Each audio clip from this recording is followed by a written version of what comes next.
This is Orson Welles, speaking from London.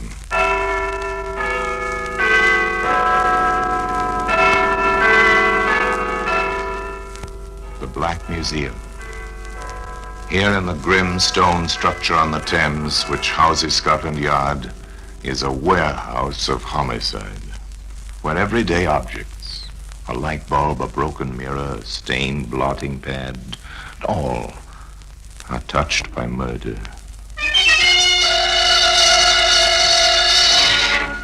Here's an auto service card, issued by a garage to show that a certain motor car was oiled and greased when the speedometer reading was 15,001.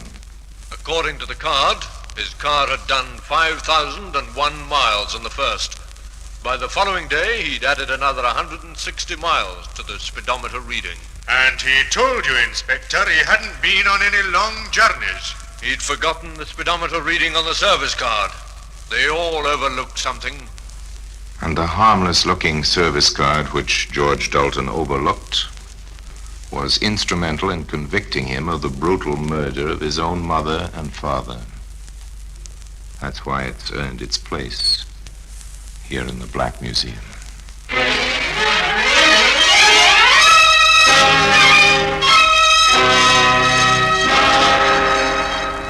From the annals of the Criminal Investigation Department of the London Police, we bring you the dramatic stories of the crimes recorded by the objects in Scotland Yard's Gallery of Death, the Black Museum.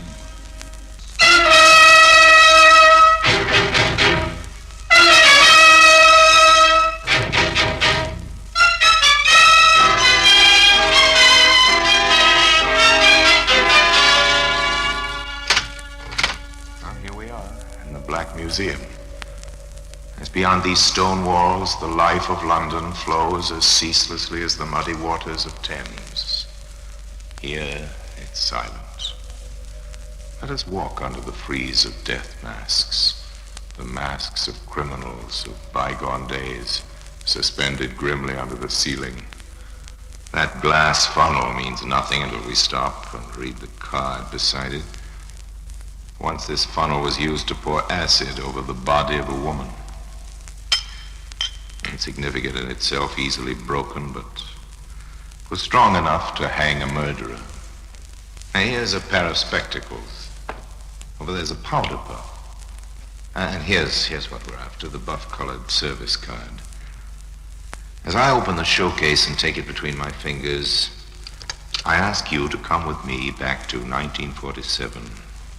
We're calling at the quiet suburban house of Mr. and Mrs. Dalton. Live in South London. It's a respectable district populated by respectable middle-class people, but the Daltons are in trouble. The cause is their only son, George Frederick. They are discovering that George is not as other young men of his age. To his parents, he is, at the age of 23, a problem child. He's not a bad boy, Fred, you know that.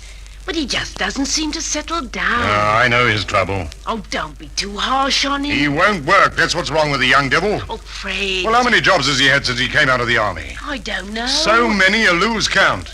And even the army couldn't do anything with him. Absent without leave half a dozen times. He spent more time in detention than he did on the drill square. Shh. Here he is. Oh, dear, he's upset again. Now I expect you'll turn the radio on.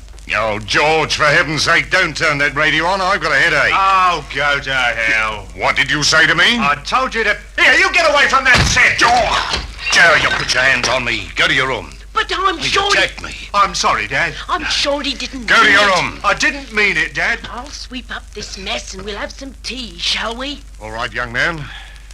For your mother's sake, I'll forget it. But I'm getting straight on the telephone to my old friend Jim Spencer. He's got a jeweler's shop in Clapham and he meets a lot of people. Maybe he can advise me about fixing you up with a job.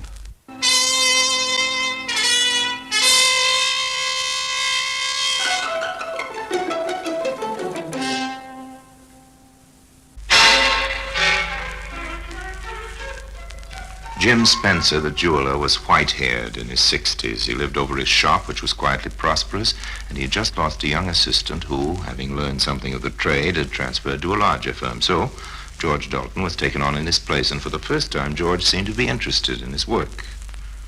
But perhaps that was not altogether surprising. Pass me my eyeglass, will you, my boy? Here you are. Thank you. That's a very nice pendant you're working on, Mr. Spencer. Yes, it is, isn't it? How much is it worth? I'd give 100 guineas for it, then sell it at 120. Would the owner sell? Not this one. But I always keep a few £100 in the safe there, just in case I get a chance to buy something like this. Now, where did I put those tweezers? To Mrs. Dalton's delight, her son was still working in the shop at the end of 6 months. But young George was rather less interested in the work than in the end product. And above all, he was interested in that safe. He even had a duplicate of the key made. He had a duplicate of the door key, too. Perhaps he didn't quite know what he was going to do with his keys, but in a steamy cafe behind the bright lights of Piccadilly, he found a friend who had ideas. If you ask me, chum, I'd say you were sitting on a blinking gold mine. Hey, what do you mean? Yeah, come off it, George. We did 90 days detention together in the army, didn't we? Yeah? I know you're not quite daft. I mean, all you got to do is to get the key of the door, the key of the safe, and... Well, I've got those. Well, you have. There they are. Well, for crying out loud, what are you stalling about? Well, I've never pulled off a real job, Charlie. It's a bit of a step to take, isn't it? It's up to you, cook. I know what I'd do. I'd slip in about 2 o'clock in the morning. Here, Charlie. Would you come with me? Why? Do you want to make it a business proposition? Yes, I do. Look, if we broke in together... Shh, quiet. Pay the bill. Let's get out of here. Okay. Here, where do we go? I'm taking her down to the Elephant and Castle. Meet Slash. We work as a team. He's the boss. It's the only safe way. Slash has got brains. He'll put you right. Come on, I'll introduce you. So George Dalton started his professional career. Yeah, you know this guy well, do you, Charlie? I'll say, we did 90 days together, didn't we, George? Yes, that's right. Okay. And you want to join us, do you, George? I want Charlie to come in on this job with me. That's the idea. The idea's okay. And we need a jewellery expert in the gang. But get this, pal. I'm the boss. And what I say goes. Do this job, you and Charlie, and take 50% of the profits. The rest goes into the organisation. Understand? Do you agree to the terms? Yes. Yes, I agree. Then that's fixed. Shake on it. This clinches it. And remember, there's no funny business in this outfit. I suppose you know why the boys call me Slash. I think so. I carry a razor. Remember that, George? Not that I'd use it on you, but I thought I'd mention it in passing. George is okay, I've told you. Of course he's okay, and I'll fix up a car for you tomorrow night. A car? Yes, it's all part of the service. You're busting into the Spencer shop tomorrow night. So you've got all day tomorrow to fix the burglar alarms. And those burglar alarms took quite a bit of fixing. But by closing time, George Dalton had traced and snipped the wires. Putting on his coat, he wished his employer a dutiful good night, and at 11 o'clock, Mr. Spencer turned out his light in the bedroom upstairs and climbed into bed. 3 hours later, a stolen car turned quietly into the deserted street and stopped. The coast's clear, George. You got the keys? You bet. Okay, then in we go. Right. Where's the safe? Over here. Oh, okay, get to work. The old man's upstairs, isn't he? Yes. Heaven help the old fool if he wakes up and comes down. You got that safe open yet? No, the lock's a bit stiff. Here, Charles. Yeah? Shine the torch this way. Go on, what's it? Jumping jakes, what the blazes are you doing? I'm sorry I knocked a tray over. The clock made me jump. Here, let's get out, quick. Open that safe, you stupid swab. It's jammed, Charlie. Yeah, come on, let me have a go. You sure this is the right key? Of course I'm sure. Here, look, Spencer will be awake now. We must get out. You idiotic clot, this isn't the right key. Yes, it is. And the lock's open. Pull the door. Look out, the old man's coming. Here he is. Who's there? Get him. Jeez! Get back! Get up!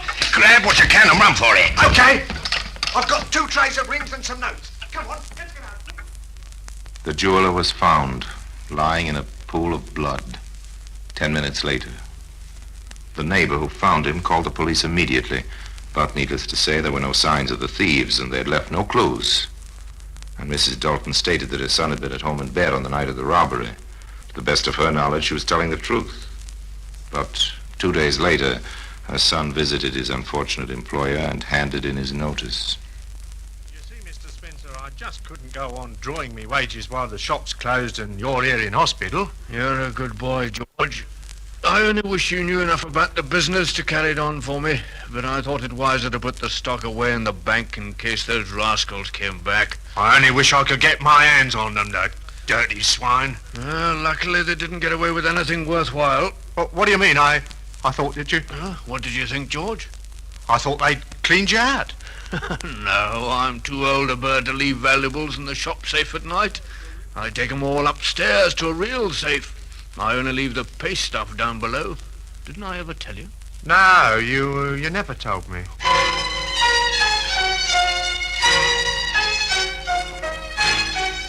How much the old gentleman suspected, we don't know. If he did have any suspicions, he never had them. But Slasher was not so easy. George Dalton, the expert in jewellery. Come here, George. I want to speak to you. What's the trouble, Slash? I'll tell you what's the trouble. You dirty double-crossing perisher. Think you can unload junk on me, do you? You knew these rings were duff. I didn't know. After working in the shop for 6 months, you didn't know where the real stuff was? Don't give me that. 2 trays of duff and a fiver in notes. You can't get away with it. Where's the rest? There isn't any more. Okay. I warned you. Here it comes. Put the razor! The slash of the razor across Dalton's left cheek unlocked the gates of an unquenchable hatred. With the flash of 6 inches of sharp steel, he became a killer, and he knew that the slasher must die. He would evolve the perfect murder with no clues, such as the service card which can be seen today among the exhibits in the Black Museum.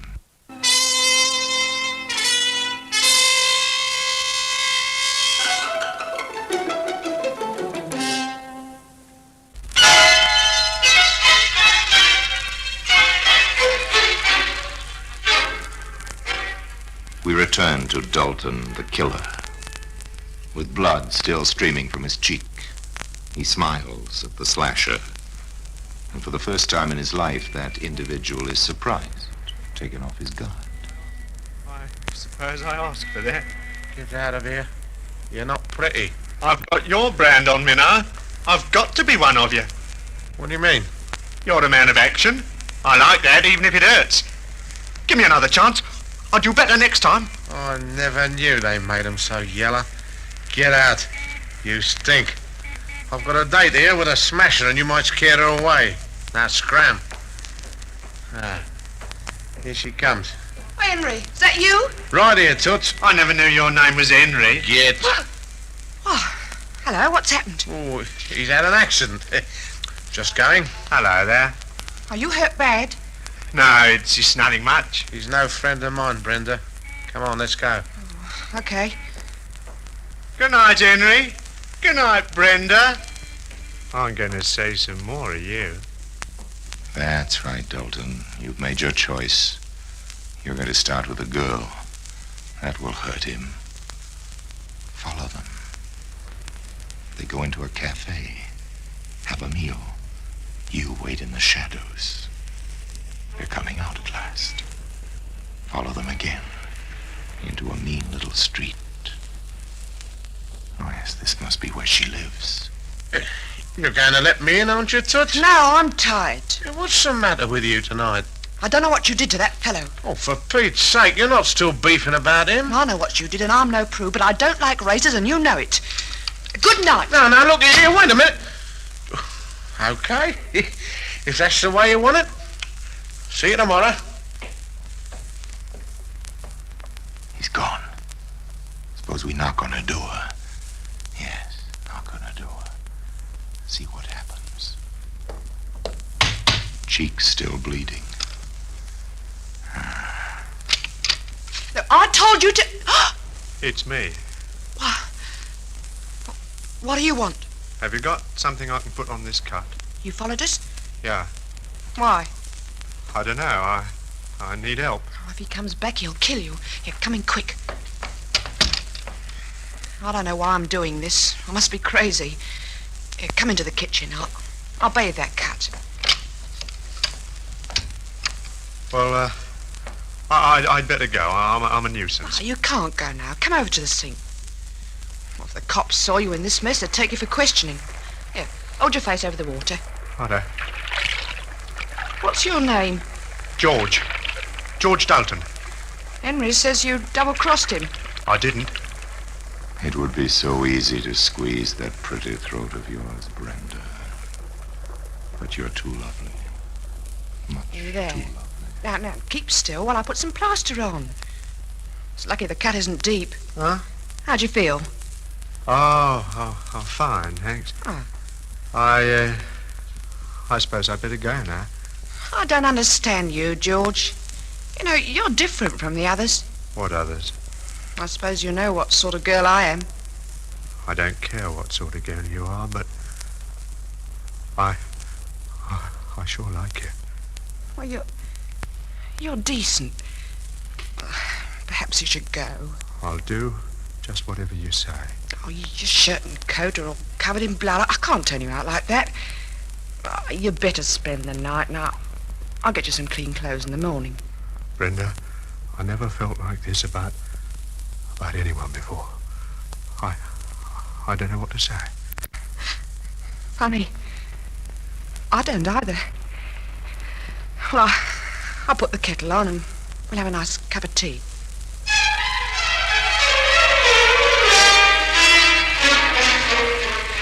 Tea. As much a part of London's life as Buckingham Palace and the Houses of Parliament. Brenda made tea. The next morning she went out and bought her new lover the clothes he needed. He put on the clothes she'd bought him and went home. He knew quite well what he was going to do, and that night he borrowed his father's car, and at 9 o'clock he drove to the bomb site, where he knew the slasher would be waiting for Brenda. And in his pocket he had a short length of lead piping. As he approached his objective, he saw a movement in the shadows. It was the slasher.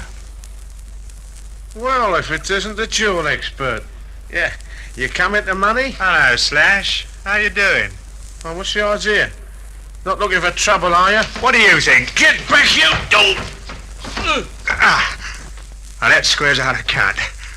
Now, I'll put you under the rug in the back of the car and I'll take you for a little ride.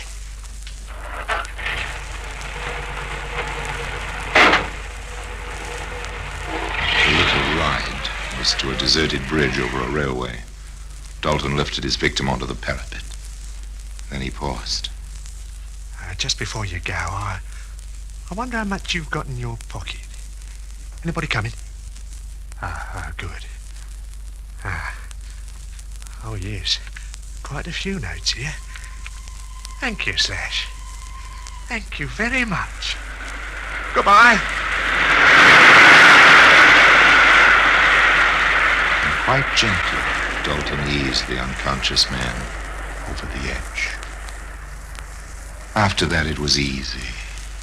Brenda, like the old jeweler, may have had her suspicions, but she kept them to herself. Dalton had money, taken nearly 100 pounds from the slasher's pocket before pushing him into the path of the oncoming train. That 100 pounds lasted just 2 weeks. 2 glorious weeks. The happy couple celebrated those weeks in the famous seaside resort of Brighton. Then, on the morning of January the 1st, 1948, with funds running low, George Dalton took his father's car into the Carduck service station to be oiled and greased. Now, why did he do that? Superintendent Brandruth of Scotland Yard has the answer. There is no doubt that Dalton had already decided to drive to his parents' home and ask for money. He had insufficient funds with which to pay his hotel bill, and it was essential for him to receive help from his father. His father was always particular about the regular servicing of his car, and the son doubtless had this carried out in order to produce it as a sop for his father's wrath. And the speedometer reading was 15,001, duly recorded on the service card. So George Dalton drove the 50-odd miles to his home on what was to be his fatal journey. He was hampered by fog on the way, and when he eventually turned into his own street, the fog was very thick. Stopped the car outside his parents' house, went inside, and got down to business. I'm sorry, Father, but I've got to have the money quick. Well, who the blazes do you think you're talking to? You take my car for a weekend, you keep it for a fortnight? Well, I've had it serviced. I don't care if you've had it rebuilt. You'll never drive it again. Billy nearly got onto the police and reported it stolen by you. And now you have the infernal impudence to demand £50, just like that. If I don't have it, I'll go to prison. The hotel won't Then you'll wait. have to go to prison. You'd have gone there a long time ago. It might have brought you to your senses. You're my own son, but I'm disgusted with you. Go on, get out. You can't send me away. Can't I?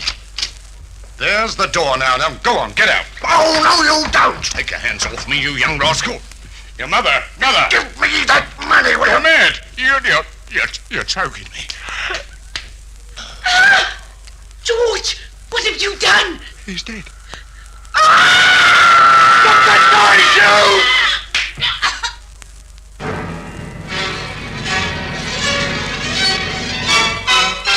Dalton, apparently unimpressed by the enormity of his crime, left the murdered couple lying where they had fallen while he searched the house for money. He found just over £30 of his parents' savings. He drove the car into the garage, put his victims in the back, and covered them once again with a traveling rug. Then, as he cleaned the house and locked up after himself, as darkness fell, he drove to the nearest bridge over a railway.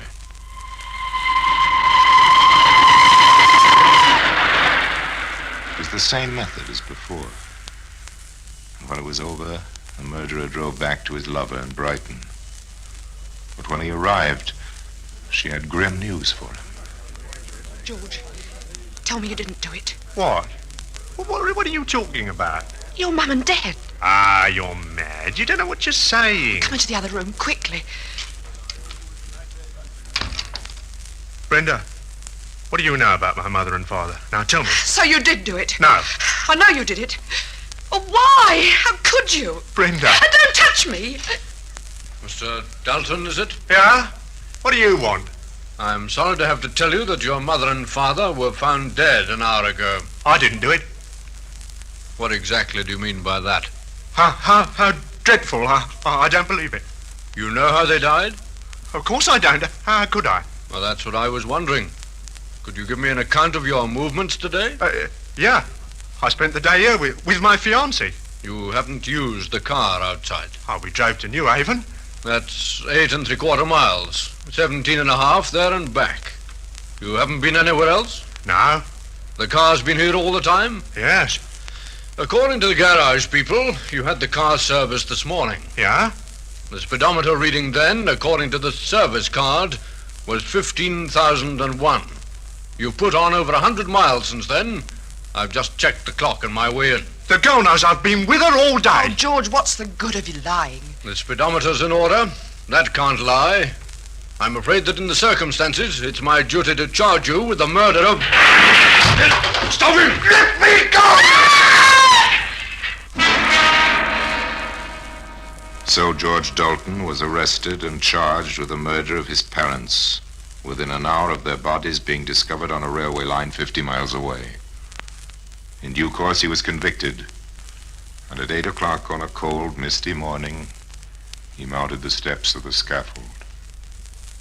And he told you, Inspector, he hadn't been on a long journey. He'd forgotten the speedometer reading on the service card.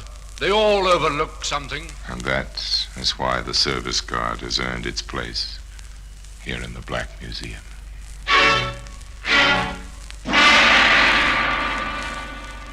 You may be wondering how George Dalton was traced so quickly. When his parents' bodies were discovered, the police immediately went to the Dalton residence, expecting to find the son. Both the son and the car were, of course, missing. It was the work of a few minutes to trace the make and number of the vehicle, and a general alert was put out all over the country. Police officers visited garages, and the telltale service card localized the search to the Brighton area, where Dalton's name was recognized in the hotel. The girlfriend was questioned while George Dalton was already being tailed by a police car in